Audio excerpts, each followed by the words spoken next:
to this episode of KiniTalk. I'm Tabli Tianmei, and I have here with me today Kashturi Patto. Now, she is Lim Kit Siang's political secretary, and she's also DAP's current coordinator for Bukit Gasing. And if you didn't catch it from her name, she's also the daughter of the late DAP stalwart P.Patto. Kashturi, welcome to the show. Thanks you. Thanks for joining us. Thanks. Let's start off with your name. Now, many people who don't know you may still recognize your last name because of your father's political involvement. You know, and growing up in a family, as a daughter of a politician, you saw both sides of living a political, active life. Yeah. What led you to politics? I was exposed to political life at a very young age. So to me, it was like how a fish takes to water. It came very naturally. I was very much drawn to politics and the ups and downs of it, the drama, the melodrama. Yeah. So it was quite natural for me to join politics, I felt. But you waited quite a while. I mean, your entry into politics is quite recent. So what happened that kind of pushed you into it? I think I was just waiting for the right time, and also there was a concern on my family side, you know, because they had seen what politics had also done to my father. He actually virtually sacrificed his personal life, and you know, he gave his all to the party and to Malaysian politics. So my family was quite concerned. If I was going to follow in that footsteps, then you know, I might suffer that same fate. You know, I'll be just totally drained, and you know. But it actually came when Lim Kit Siang called me and asked me if I was interested to follow my father's footsteps, and if yes, then this would be the best moment to do it. And I thought, since you know, he had asked me in that manner, that you know, he's someone who's actually very wise, and you know, he thinks things over very well before, you know, he says anything. So I thought it's an indication, and it would be a good move. Yeah. And so your father was also Lim Kit Siang's political secretary before. Yes. So this is really you filling your father's shoes. Right. Now that leads me to my next question though. Do you ever feel that you're living under your father's shadow, that you constantly held to his standard? Is that a burden you carry with you? It's not a burden, but I am constantly compared to my dad. And I've learned to accept it, because I don't think anybody could be like my father, not even me. But I would work very, very hard to carry on his struggle, to live his principles, because he believed in so many things, you know, for a better country, for a better Malaysia.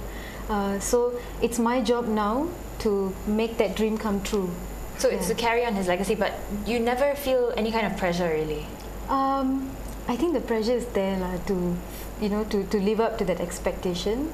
But it's also good, because then it keeps pushing me, and I keep pushing myself as well, you know, to do better, to perform better. So when there are calls, like there have been reports for people, you know, asking you to be fielded in honor of your father. So when you hear of calls like that, do you ever feel like your own capacity is undermined, and that you're kind of a pawn in a game of chess because you carry such a, you know, a heavy name? No, not really, because I think that the respect that a lot of people have for my father compels them to say things like this, like, you know, the party, or the you know, that I should be considered to be a candidate. I respect what they say. I respect their wishes. But I hope in time that the people and the party give me a chance to prove myself as well. No doubt I'll always be Patto's girl. But yeah, I'll work hard to prove my worth. Yeah. Now, for you now, a lot of the people that you're working with in DAP, you actually, you know, they watched you grow up. Yeah. So was there ever a choice of which political party you choose to join? Why did you choose DAP? It's like, for example, if you're born into a family and you grow up with your brothers and sisters and your mom and your dad, you can't imagine yourself living in anyone else's family or in anyone else's life, you know. You're happy with the family that you're in. To me, DAP was like that. It was so natural for me. I can't imagine, or can't think of being with any other party. It's so synonymous with the Patto name and the Patto family as well. So to me, it's you know, it just flowed, and it just happened. Yeah. For many people watching now, I mean, choosing a political party didn't happen as naturally as it did for you. So what would you say is DAP's appeal now to the young? Oh, okay. DAP, I think to the young, DAP should appear as a party that is bold enough to make changes internally so that we can execute bigger changes externally. Brave enough to stand by our principle, to also rep anyone within the party who is not in line with party policies or the party manifesto or the party belief. You see, I think young people nowadays, they don't really want to see a government or a party that kowtows to everyone and to please everyone just so that they don't rock the boat. I think over the years we have seen DAP has taken a very, very firm stand against what they don't believe in, anything that is against the principles of the party. You talk about these principles, but what are the principles that it does believe in then? Multiracialism, justice, democracy, freedom, liberalization. Now, it's interesting because, I mean, you mentioned the first thing you said was multiracialism, but as much as DAP claims to be a multiracial party, it is very much, the biggest support base is still very much seen to be a Chinese party, put it that way. So, I mean, for you, you're a minority then, and you said that DAP is like a family to you. Do you ever see the racial factor come in between you and your DAP family ever? No, in my DAP family, no. Of course, people are the way they are outside as they are in the party. So if you see friends who are of a certain race sitting together in the coffee shop having coffee and everyone's speaking the same language, if they carry it into the party, it doesn't mean they're trying to demean or put anyone down or to show that they're superior, or, so it just happens. But of course, we all have to learn how to adjust to each other, and when you come under one DAP roof, that you have to give and take, compromise, and I think that has kept us going, and that will keep us going. But what then is DAP doing to attract different races to join DAP? This idea of it being a Chinese party has been around for years, and it's something that that hasn't changed in a really long time. So will it change? Because if you look at PKR, its biggest strength is also that it's a multiracial party. Right. So if you compare DAP and PKR, it seems like PKR is a lot more diverse than DAP. DAP is a very diverse party. You must have seen in the recent CC lineup as well. We have Chinese, Indians and Malay leaders who had been actually voted in, to be the backbone of the party. I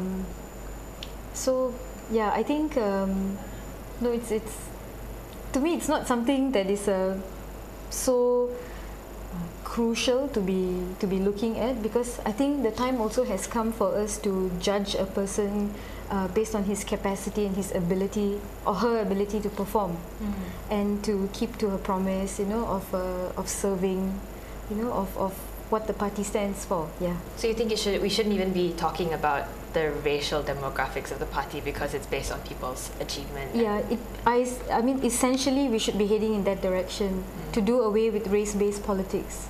But I don't think Malaysia is ready yet at this point to do away so soon with race-based politics, because it's been 55 years that it has been engraved into some of people's hearts and minds that race-based politics is everything.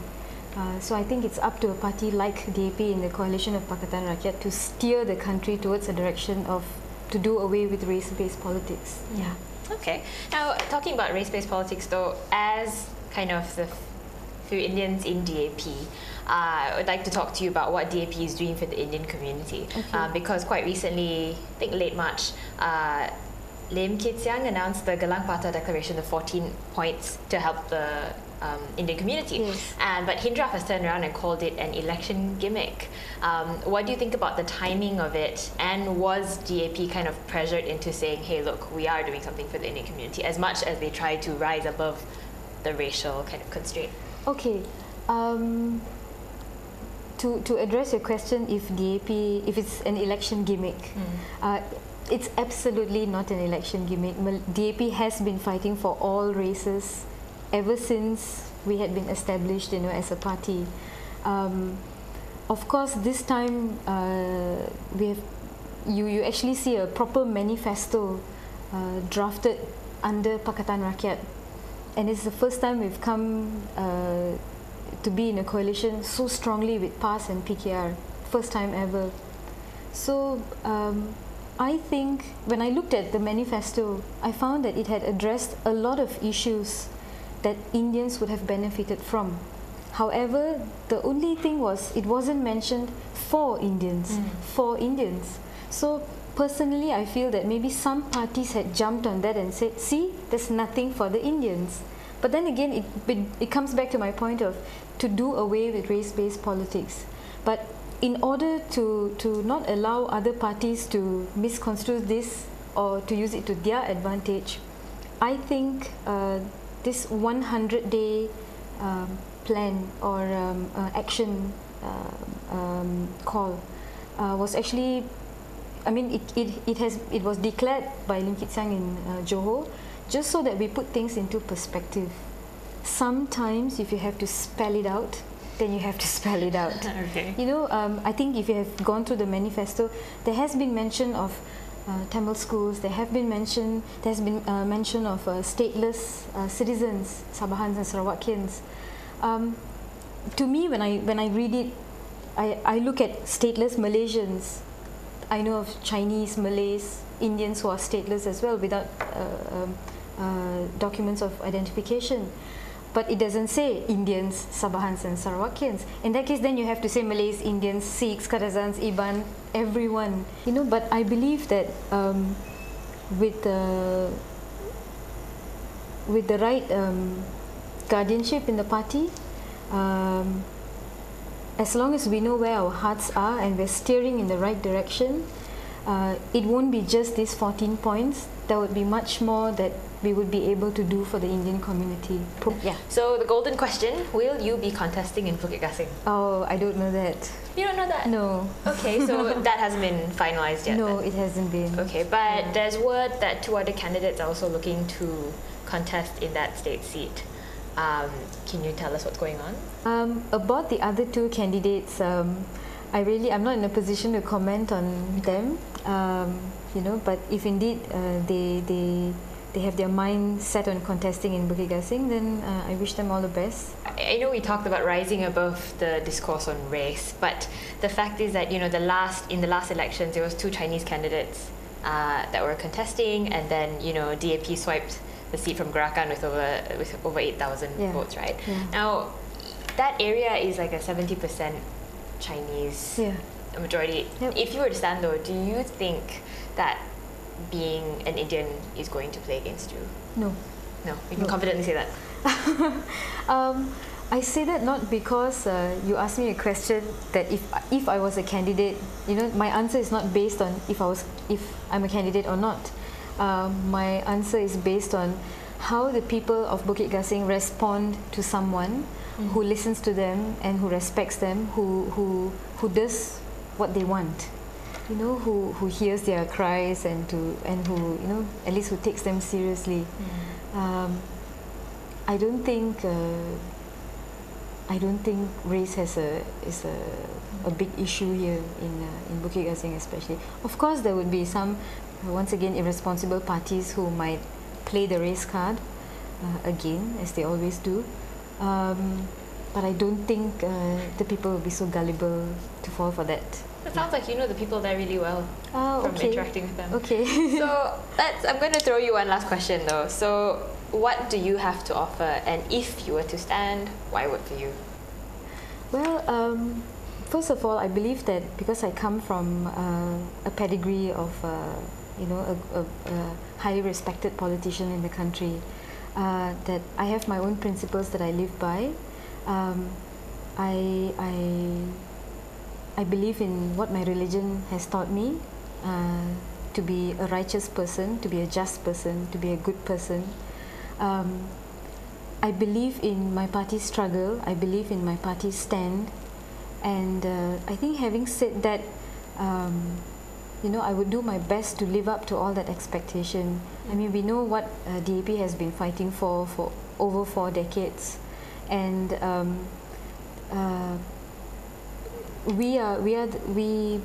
what they have actually sowed is what is here in front of you today. So I think the younger generation in DAP is a reflection of our former leaders and leaders who have passed on, older leaders, and what they have sowed in the party. I believe that if I was given a chance, that it would be because I'm not afraid of taking chances. I'm not afraid of doing what is right. I'm not afraid in standing up for what I believe in, and which is justice, which is equality, which is democracy. So I'm not afraid of going against any party or any body that is you know, that is anti-rakyat or anti-justice. Yeah. So right. And there we have it, the fearless Kashturi Patto. Thank you for joining us. Thank you. Thanks a lot.